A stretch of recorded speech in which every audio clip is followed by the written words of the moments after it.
शनिवारी मी सर्व्हिसिंगला दिली होती. शनिवारचा माझा सकाळचा स्लॉट होता. तर स्लॉट झाल्यानंतर संध्याकाळी त्यांचा कॉल आला की एक इश्यू सापडत नाही आहे, त्याच्यासाठी तुम्हाला रविवारी पूर्ण दिवस गाडी ठेवावी लागेल, सोमवारी काम होऊन दुपारपर्यंत मिळेल. आणि सोमवारी त्यांनी माझा तो इश्यू सॉल्व्ह करून दिला. यू वॉन्ट बिलीव्ह, मी इतका खुश. पूर्ण गुजरात ट्रिपमध्ये 3600 किलोमीटर्स एकदम आनंदात झाली माझी ट्रिप. आणि तो इश्यू असा होता,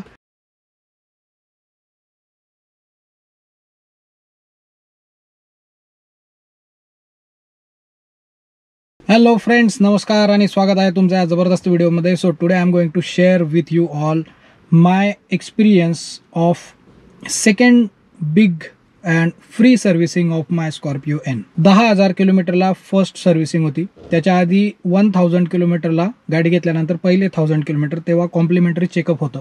आत्ता माझी रिसेंटली मी सेकंड सर्व्हिसिंग केली आहे, विच वॉज फॉर 20,000 किलोमीटर्स. आता गाडीचं जे रीडिंग आहे माझ्या, that is if you can see 23,224. माझ्याकडे बिल आहे, मी त्याच्याबद्दल डिटेलमध्ये तुम्हाला सांगणारच आहे. 19,428 इतक्या किलोमीटर्सवर मी दुसरी सर्व्हिसिंग केली गाडीची. जी 20,000ची होती ती मी थोडं 600 किलोमीटर्स आधी करून घेतली. टूरला जायचं होतं. मी 12 दिवसांची गुजरात ट्रिप केली, पूर्ण 3,600 किलोमीटर्सची. या सर्व्हिसिंगचा कसा मला फायदा झाला हे मी तुम्हाला या व्हिडिओमध्ये सांगेल. आणि सर्व्हिसिंग एक्सपिरियन्स कसा होता, बिल किती आलं, काही इश्यू होते का, कस्टमर सर्व्हिस कशी होती, ते मी सगळं तुमच्याशी शेअर करेल. सगळ्यात आधी तर मी तुम्हाला हे बिल दाखवतो. आता तुम्हाला इथे तर तेवढं काही खास दिसणार नाही, पण फायनल फिगर फक्त दाखवतो तुम्हाला. 4,090 रुपीज. इकडे मी स्क्रीनवर सुद्धा साईडला दाखवेलच. तर याच्यामध्ये काय काय झालं आहे. मॅक्सिमाईल अल्ट्राचं 6 litre, HVAC filter particle, oil filter with O ring, CU non asbestos washer. आता हे मेंटेनन्स अँड रिपेअरचं टोटल बिल झालं माझं 3,273. ऑप्शनल सर्व्हिसेस त्याच्यात ते काय काय वापरतात. Disposable tissue box. तर लास्ट टाइम काय झालं होतं, तो डिस्पोजेबल टिश्यू बॉक्स 86 रुपीजचा आहे. GST वगैरे 7-8 रुपये त्याच्यात ॲड होतो. तो मला तर काही मिळालाच नाही, पण यावेळेस मात्र मी त्यांच्याकडून तो डिस्पोजेबल टिश्यू बॉक्स घेतला आहे. सो असा हा महिंद्राचा डिस्पोजेबल टिश्यू बॉक्स आपल्याला मिळतो. त्यानंतर मॅक्सिकेअर विंडशिल्ड वॉशर मेकुबा. पुढे विंडशिल्ड वॉशर असतं, ती टँक असते. तर त्या टँकमध्ये पाण्यासोबत ते काही पाऊच टाकतात.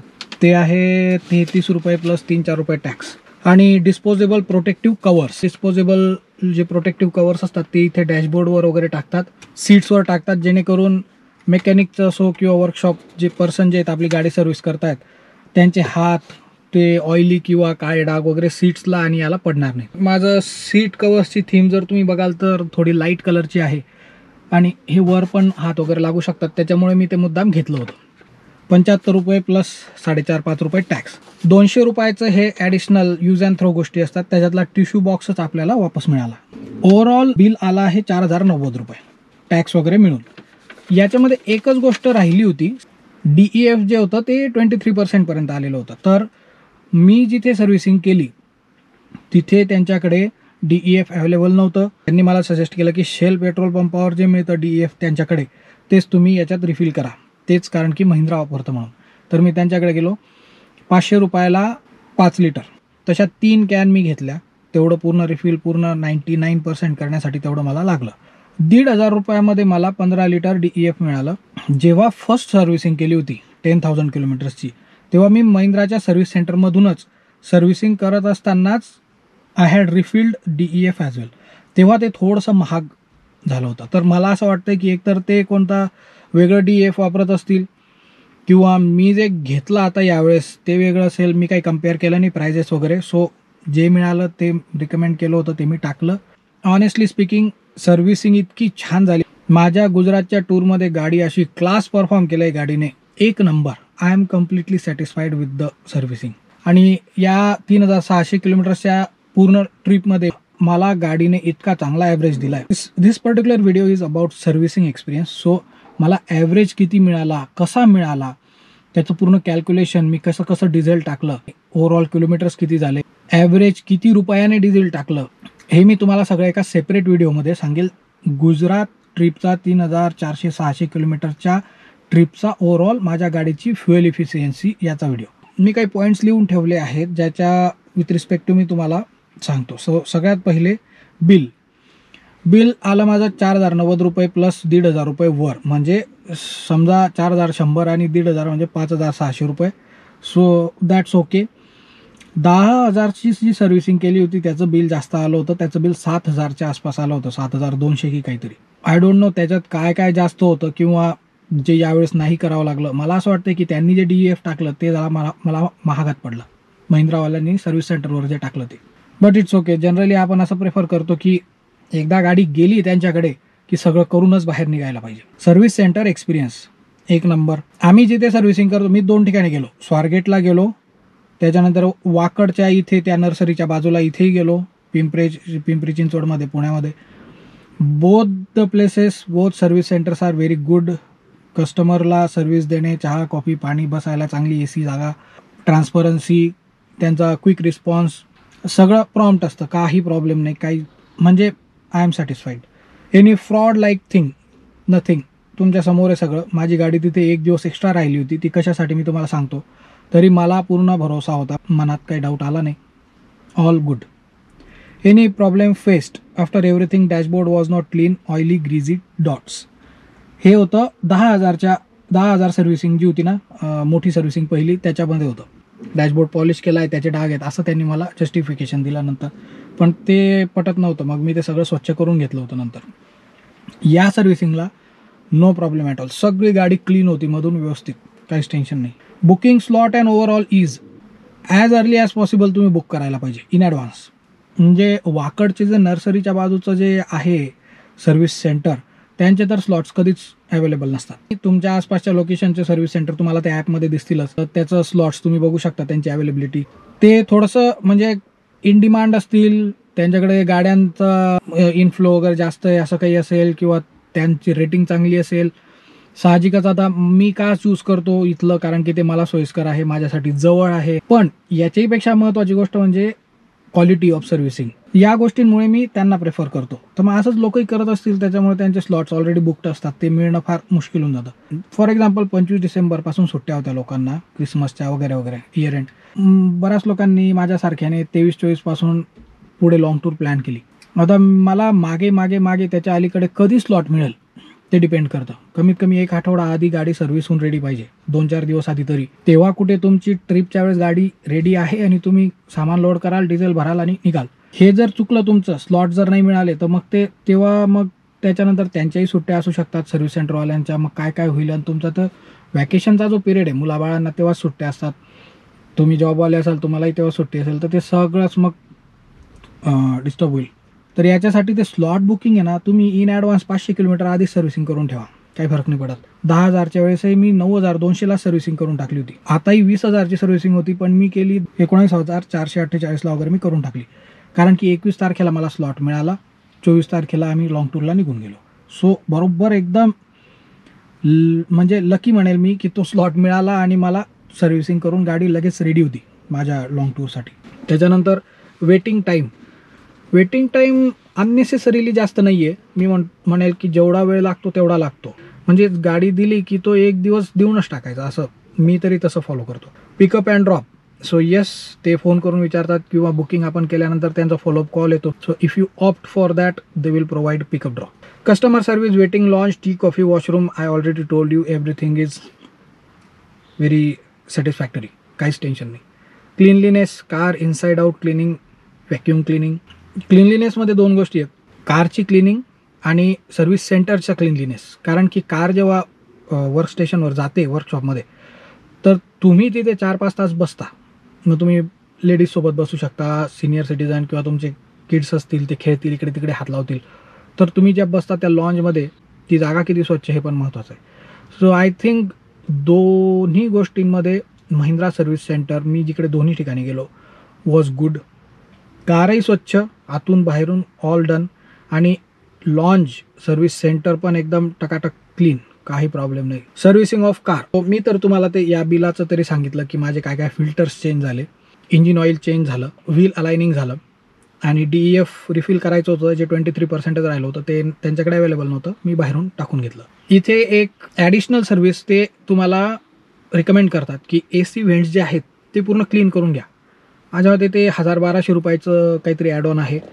मी 10,000च्या सर्व्हिसिंगला केलं होतं, तर तेव्हा मला असं जाणवलं की त्याची काही जास्त गरज नाही आहे, कारण की मी कूल आणि हॉट असं दोन्हीचं कॉम्बिनेशन वापरत असतो. त्याच्यामुळे ते ते बेसिकली काय असतं की तुम्ही जर कूलच वापरत असाल तर नंतर काय होतं, कधीतरी त्याच्यामध्ये कंडेन्सेशन होतं बाहेर हीट असल्यामुळे, आणि त्याच्यामुळे ते टेम्परेचर जो ग्रेडियंट असतो याच्यामुळे कंडेन्सेशन झाल्यामुळे बारीक बारीक ड्रॉपलेट जमा होतात मध्ये, ते मॉइस्ट आणि असा तो कुबट म्हणतो आपण त्याला, मॉइस्ट स्मेल सगळ्या कारमध्ये फिरतो. याच्यासाठी सिम्पल सोल्युशन आहे की तुम्ही कधी कधी हीटर पण वापरत जा मध्ये, सो मधलं सगळं जे मॉइस्ट असतं ते इव्हॅपोरेट होऊन जातं. मी ते कॉम्बिनेशन करत असल्यामुळे माझ्या AC डक्ट्समधून कधीच असा कुबट वास वगैरे काही येत नाही. सो यावेळेस मी ती 1100-1200 काय होती प्लस सर्व्हिस टॅक्स म्हणजे GST वगैरे, ती काही मी ऑप्ट केली नव्हती. Overall rating 0 to 10, satisfied or not. Overall rating मी म्हणेल 10/10, कारण की मला असं वाटत नाही की अननेसेसरीली कोणी काही माझ्याशी फ्रॉड्युलंट वागलं, अननेसेसरी डिले केला, अननेसेसरी मला काही मेंटल हॅरॅसमेंट झाली, पैशाची हॅरॅसमेंट झाली, काहीच झालं नाही. वेळ तुम्हाला 4 तासाचे 6 तास लागू शकतात. ते मेकॅनिकल वर्क कधी कधी होऊ शकतं. एखादा पार्ट, एखादं मटेरियल असतं नसतं, अंडरस्टँडिंगचा विषय आहे. So that's not anything which can, I mean for me, which can deduct any points. आणि satisfied yes or no? So yes, completely satisfied. माझ्या स्कॉर्पिओ N-साठीची सर्व्हिसिंग ज्या मी 2 केल्या आहेत मोठ्या 10,000 किलोमीटर्स आणि 20,000 kilometres, I am completely satisfied, एकदम बेस्ट. आता एक सगळ्यात महत्त्वाचा पॉईंट सांगतो की शनिवारी मी सर्व्हिसिंगला दिली होती. शनिवारचा माझा सकाळचा स्लॉट होता, तर स्लॉट झाल्यानंतर संध्याकाळी त्यांचा कॉल आला की एक इश्यू सापडत नाही आहे, त्याच्यासाठी तुम्हाला रविवारी पूर्ण दिवस गाडी ठेवावी लागेल, सोमवारी काम होऊन दुपारपर्यंत मिळेल. आणि सोमवारी त्यांनी माझा तो इश्यू सॉल्व्ह करून दिला. यू वॉन्ट बिलीव्ह, मी इतका खुश. पूर्ण गुजरात ट्रिपमध्ये 3600 किलोमीटर्स एकदम आनंदात झाली माझी ट्रिप. आणि तो इश्यू असा होता की जेव्हा टर्न होती ती गाडी, म्हणजे असा थोडासा कर्ववर मी टर्न करतोय गाडी, तर तेव्हा आहे ना माझ्या राईट इयरला मला असा आवाज ऐकू यायचा. स्पीड ब्रेकरवरून गेली गाडी पण टर्नवर तर लगेच थोडासा असा आवाज यायचा. मला असं वाटलं की सीट कोणते तरी लूज राहिले असतील, तर मी त्यांना पूर्ण सीट्सचे बोल्ट सगळे यांचे टाईट करायला सांगितले. त्यांनी ते शनिवारी करून बघितलं, पण त्यांनी सांगितलं नाही सर, तरी तो इश्यू सॉल्व्ह झालेला नाही, या आवाज थोडासा येतोच आहे. म्हणजे विचार करा, त्यांनी ट्रायलही घेतली असेल किंवा तिथेच गाडी हलवून बघितली असेल, कारण जेव्हा बॉडी थोडीशी वेगळ्या अँगलमध्ये मूव्ह होत होती तेव्हा तो आवाज येत होता. मग लक्षात आलं की तो आवाज ह्या 2 नंबरच्या या इकडच्या डोअरमधून येतोय. ते डोअर जे आहे ना ते खालीवर झालं आहे किंवा थोडंसं अलाइनमेंट इकडे तिकडे झाली आहे, त्याच्यातून मामूली एकदम असा आवाज यायचा. तो आवाज मला MPच्या 2200 किलोमीटरच्या ट्रिपमध्ये त्याने इतकं इरिटेट केलं होतं त्या आवाजाने. हम्पीला आम्ही आधी जाऊन आलो, ती 1000-1500ची ट्रिप होती. त्याच्यानंतर तो आवाज सुरू झाला कुठेतरी. मी असं काही hard and fast harsh off-roading वगैरे केलेली नाही आहे गाडीवर, आणि मला तसं काही खास आवडत नाही. जेवढी कुठे गाडी टाकावी लागली, रस्ताच खराब असला आपल्या प्लॅनमध्ये, रूटमध्ये, तर इट्स ओके, आपण गाडी टाकू बिंदास, आपल्यासाठी गाडी आहे. पण मुद्दाम टाकायची, तिचं काहीतरी डॅमेज करून घ्यायचं किंवा आवाज मुद्दामच आणून घ्यायचे, तर ते मी तसं काही करत नाही. तरी तो आवाज यायला लागला, तर मग आता मला पुढच्या ह्या ट्रिपमध्ये तसं नको होतं. तो एक पॉईंट होता जो मला सॉर्टेड पाहिजे होता. सोमवारी त्यांनी मला गाडी दिली. त्यांनी जस्ट एकदा सांगितलं की सर, क्लिअर झालेला आहे आवाज, तुम्ही राऊंड मारून या, वाटलं तर मला सांगा. मी तुम्हाला सांगतो, मी पुण्याहून निघालो, मुंबई, सुरत, पूर्ण गुजरात फिरलो, रण ऑफ कच्छ, रणोत्सव. मग तुम्ही इमॅजिन करू शकता तिकडचे रस्ते तर छानच आहेत गुजरातचे, पण एवढ्या 3600मध्ये मला कुठेतरी खराब पॅच आलाच असेल. एवढं सगळ्या ट्रिपमध्ये एकदाही तो कुचकुच चुकचूक कोणताच आवाज आला नाही.